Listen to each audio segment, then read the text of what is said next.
Trapped by the Ice by Michael McCurdy.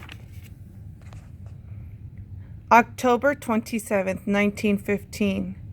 The Endurance was trapped. Giant blocks of ice were slowly crushing her sides. From the deck, Sir Ernest Shackleton looked at the snow and ice that spread to the horizon. 10 months before, all he had wanted was to be the first person to cross the South Pole's ice cap. Now his only concern was for his men. What would happen to them, and how much longer did the ship have before it broke apart? The Endurance was leaking badly. Shack could not delay. Shack ordered his crew off the Endurance, and camp was set up on the frozen Weddell Sea. Tools, tents, scrap lumber for firewood, sleeping bags, and what little food rations and clothing the men had left were saved from their ship, along with 3 lifeboats in case they ever reached open water. The Endurance was a sad sight now, a useless hulk lying on its side. For months she had been the crew's home. Now they would have to get used to life on the ice, stranded hundreds of miles from the nearest land. November 21st, 1915. Almost 1 month later, the sound of crushing wood startled the men. It was what they had feared. Turning towards the ship's wreckage, they saw her stern rise slowly in the air, tremble, and slip quickly beneath the ice. Minutes later, the hull had frozen up over the ship. She was gone forever, swallowed by the Weddell Sea. Shack talked with the ship's skipper, Frank Worsley, and his next in command, Frankie Wild. Among them, they would have to decide what to do next.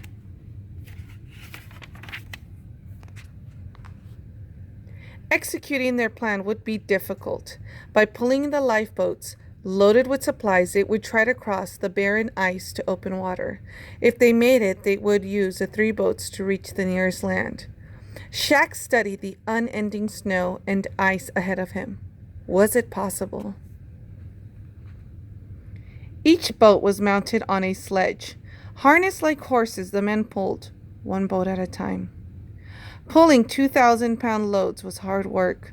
Soon everybody was so tired and sore that no one could pull anymore. The crew would have to wait for the ice, moved by the sea's current, to carry them north to open water.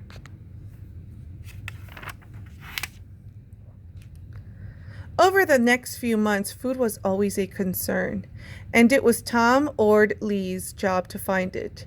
Penguins and seals were growing scarce. To find meat to eat, hunters had to go farther away. This was dangerous. Once, when Tom was skiing back to camp, a monstrous head burst from the ice.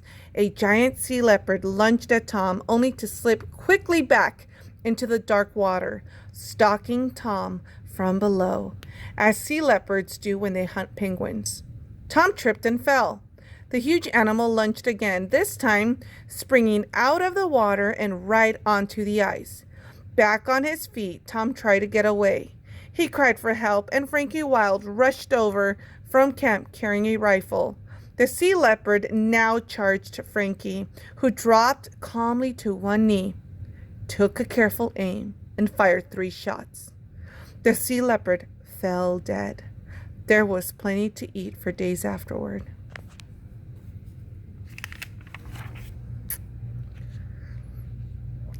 April 8, 1916. The men smelled terrible. During their 5.5 months on the ice, they hadn't had a bath. Clothes were greasy and worn thin, and they rubbed against the men's skin, causing painful sores.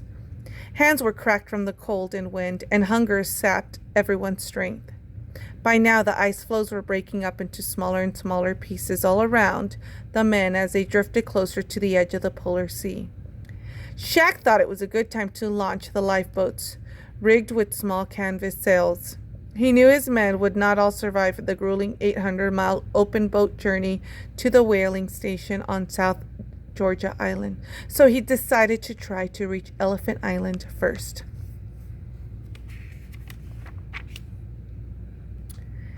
11 p.m., April 8, 1916. Steering around the blocks of ice was hard. The boats bumped into ice floes or crashed into icebergs. As night filled, the boats were pulled up onto a big floe and the tents were raised, but sleeping was difficult with damp bags and blankets and with noisy killer whales circling around. One night, Shaq suddenly felt something was wrong. He shook Franklin and they crawled out of their tent for a look. A huge wave smacked headlong into the floe with a great thud, and the floe began to split into two pieces. The crack was headed straight towards tent number 4. Then Shaq heard a splash. Looking into the crevice, he saw a wriggling shape below in the dark water. It was a sleeping bag, with Ernie Holness inside.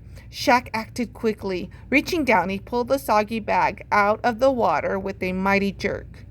And just in time, too. Within seconds, the two great blocks of ice crashed back together. April 13, 1916. Finally, the men reached open water. The savage sea slammed furiously into the 3 little boats called James Caird, the Dudley Docker, and the Stancomb Wills. Tall waves lifted them up and down like a roller coaster. Blinding sea spray blew into the men's faces. Most of them became seasick. Worst of all, they were very thirsty because seawater had spoiled the fresh water. The men's tongues had swelled so much from dehydration they could hardly swallow. Shaq had his men suck on frozen seal meat to quench their thirst. They had to make land. They had to get to Elephant Island. April 15, 1916. After an exhausting week battling the sea, the men nearly lost all hope. Big Tom Crean tried to cheer the men with a song, but nothing worked. Finally, something appeared in the distance. Shaq called across to Frank Worsley in the Dudley Docker. "There she is, Skipper." It was land. It was Elephant Island at last. It looked terribly barren, with jagged 3,500-foot peaks rising right up out of the sea, yet it was the only choice the men had.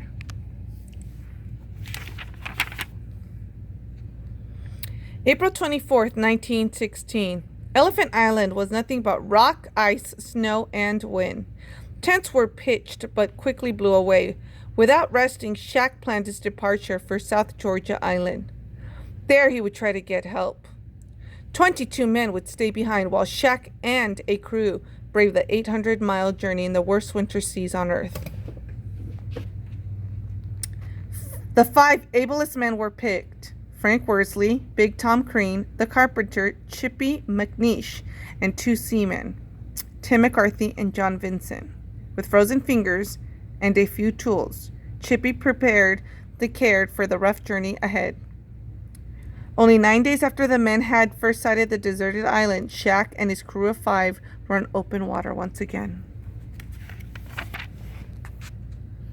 For the men who stayed behind, permanent shelter was now needed, or they would freeze to death. Franklin Wild had the men turn the 2 remaining boats upside down side by side. Then the boats were covered with canvas and a cook stove was put inside.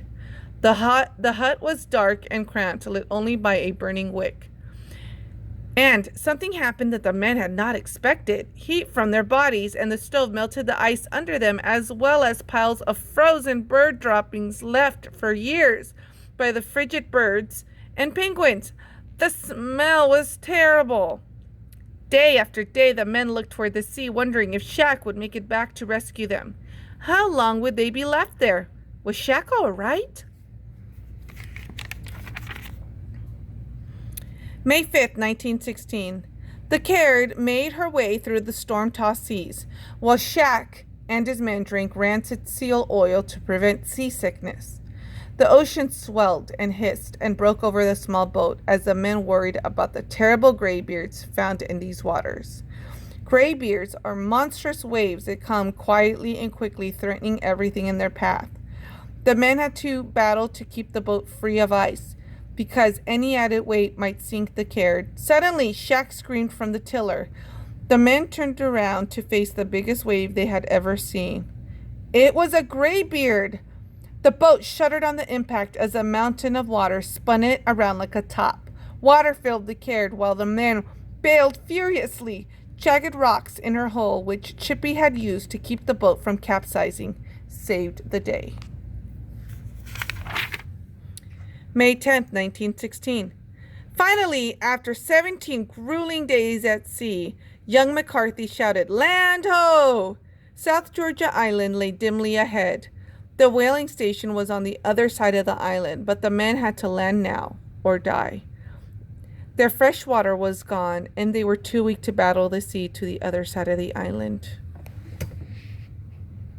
While the men planned their landing attempt, they were hit by the worst hurricane they had ever encountered. For 9 terrible hours, they fought to keep afloat. Miraculously, just as things looked hopeless, the sea calmed enough to allow Caird to land safely on the rocky beach of King Haakon Bay. The men landed near a small cave with a freshwater spring nearby. The cave would become temporary home for John Vincent and Chippy McNeish. Both had suffered too much on the voyage and could not survive the long hike across the island to the whaling station. Tim McCarthy stayed behind to take care of the 2 sick men. Fortunately, water for drinking, wood from old shipwrecks for fire, and albatross eggs and seal to eat meat meant those who stayed behind would be all right waiting for their rescue. But Shaq, Big Tom, and Skipper Worsley would have to climb over a series of jagged ridges that cut the island in half like a saw blade. All they could carry was a little Primus stove, fuel for 6 meals, 50 feet of rope, and an ice axe. Their only food consisted of biscuits and light rations that hung in socks around their necks. On their 8th day ashore, May 18th, it was time to set off on the most dangerous climb they had ever attempted. May 19th, 1916. 3 times the men struggled up mountains, only to find that the terrain was impassable on the other side. The men only stopped to eat soup, called hoosh, to nibble on stale biscuits, or to nap 5 minutes, with each man taking turns awake so there would be someone to wake the others. On and on the exhausted men hiked. From one mountain summit they saw that night was coming fast. Being caught on a peak at night meant certain death. They had to make a dangerous gamble. Shaq assembled a makeshift toboggan from the coiled up rope, and the men slid 1,500 feet down the mountain in one big slide.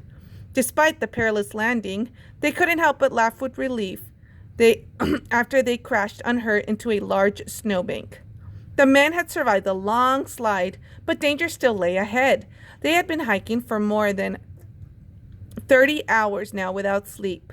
Finally, all 3 heard the sound of a far-off whistle. Was it the whaling station? They climbed a ridge and looked down. Yes, there it was. 2 whale catchers were docked at the pier. From the distance, the men at the station were the size of insects. Shaq fought against being too reckless. The 3 still had to lower themselves in a 30-foot waterfall by hanging on their rope and swinging through the icy torrents. At last, the ragged explorers stumbled towards the station. They had done it. 4 p.m., May 20th, 1916. Thoralf Sorl, the manager of the whaling station, heard a knock outside his office and opened the door. He looked hard at the ragged clothes and blackened faces of the men who stood before him. "Do I know you?" he asked. "I'm Shackleton," came the reply. Tears welled up in Sorl's eyes as he recognized his old friend's voice. The 3 explorers received a hero's welcome from the whaling crew. The whalers knew that no one had ever done what Shaq had accomplished. The next day, Skipper Worsley took a boat and picked up McCarthy, Vincent, and McNeish, while Shaq began preparations for the Elephant Island rescue. It would take more than 3 months and 4 attempts to break through the winter ice and save the stranded men. But Shaq finally did it, and without a loss of life. The men were glad to have a ship's deck once again under their feet. Finally, the men were going home.